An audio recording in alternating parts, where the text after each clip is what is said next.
যখন anti corruption থেকে লোকজন আসলো, যদিও এটা বেশ ফর্মাল ছিল, আমার কাছে ফার্স্টে ওনারা মেসেজ দিয়েছে যে অ্যান্টি করাপশনে ওনারা আমার সাথে বসতে চাচ্ছে। তো আমি তাড়াহুড়া করে আসলাম, এসে ওনাদের সাথে বেশ কিছু কনভারসেশন করলাম, বিভিন্ন কোয়েশ্চেন করেছে, আমি আনসারও দিয়েছি।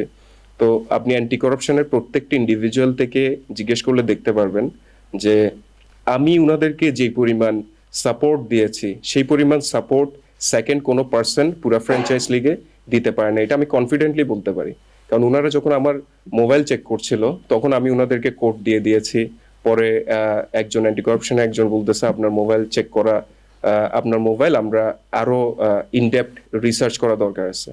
তো আমি ওনাদেরকে আমার ফেস লক আনলক করে দিলাম। আমার ফোন যেখানে, এখানে তো আহ, আমি তো আর শুধু বিপিএল করি না, বিপিএল এর বাইরেও আমাদের বিজনেস আছে, কক্সবাজারে বিজনেস আছে, চিটং এ বিজনেস আছে।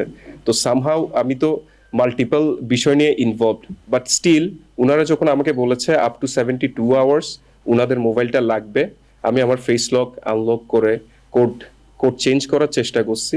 দেখে আপনার আইফোনে বলছিল যে 1 ঘন্টা ওয়েট করতে হবে। তো পরবর্তীতে আমি ওনাদেরকে বললাম কোনো অসুবিধা নাই, আমার ব্যাংকের ডিটেলস নেন, কার্ডের ডিটেলস নেন, do whatever you want, we are strict with the integrity system and we are always available for them. তো আমি মোবাইলটা দিলাম, 72 আওয়ার্সের পর গিয়ে 4 ডেজে গিয়ে আমি অফিসিয়ালি ওনাদেরকে পোক করার চেষ্টা করলাম যে 3 দিন হয়ে গেল। আমি তো একটা মেন্টালি প্রিপেয়ার ছিলাম যে এই 3 দিন সামহাও আমি অন্য কোনোভাবে ম্যানেজ করে নিব। 3 দিনের পর গিয়ে আজকে পঞ্চম দিন যাচ্ছে, স্টিল নাও আমার মোবাইলের কোনো খোঁজ নাই। চতুর্থ দিন আমাকে এসে সামওয়ান এসে বলতেছে আপনি একটু ঢাকা যান, গিয়ে ফেস লক দিয়ে আসেন, আমরা আনলক করতে পারছি না। আমি বললাম এটা কি কথা বললেন আপনারা?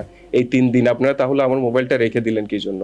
চতুর্থ দিনে আপনি আমাকে বলতেছেন আপনি ঢাকা ঢাকা গিয়ে আমি ফেস আনলক করে দিব। পরে আমি তাদেরকে লাস্টে দিয়ে বিভিন্ন কনভারসেশনের করার পর আমি তাদেরকে এটাও বললাম ঠিক আছে, আমি আমার টাকা দিয়ে ঢাকা যাব, ফেস লক আনলক করে দেব, কিন্তু লাস্ট ফ্লাইটে আমাকে আমার মোবাইল দিয়ে দিতে হবে। বলছে না আমাদের মিনিমাম 2 দিন টাইম লাগবে। আমি বললাম যে সরি, আমি আর আপনাদেরকে টাইম দিতে পারবো না। তো আমি ফর্মালি প্রেসিডেন্ট সাহেবকে ইমেল করেছি, সবাইকে সিসিতে রেখেছি।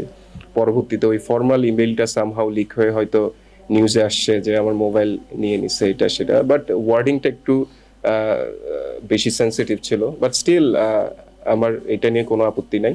তবে আমি জাস্ট এটাই বলবো, এই যে ধরেন আহ, মানসিকভাবে যদি ম্যানেজমেন্ট কন্টেন্ট না থাকে, তারপর আমার প্লেয়াররা যদি কন্টেন্ট না থাকে, সেখান থেকে আসলে আমরা কি বেটার রেজাল্ট এক্সপেক্ট করব?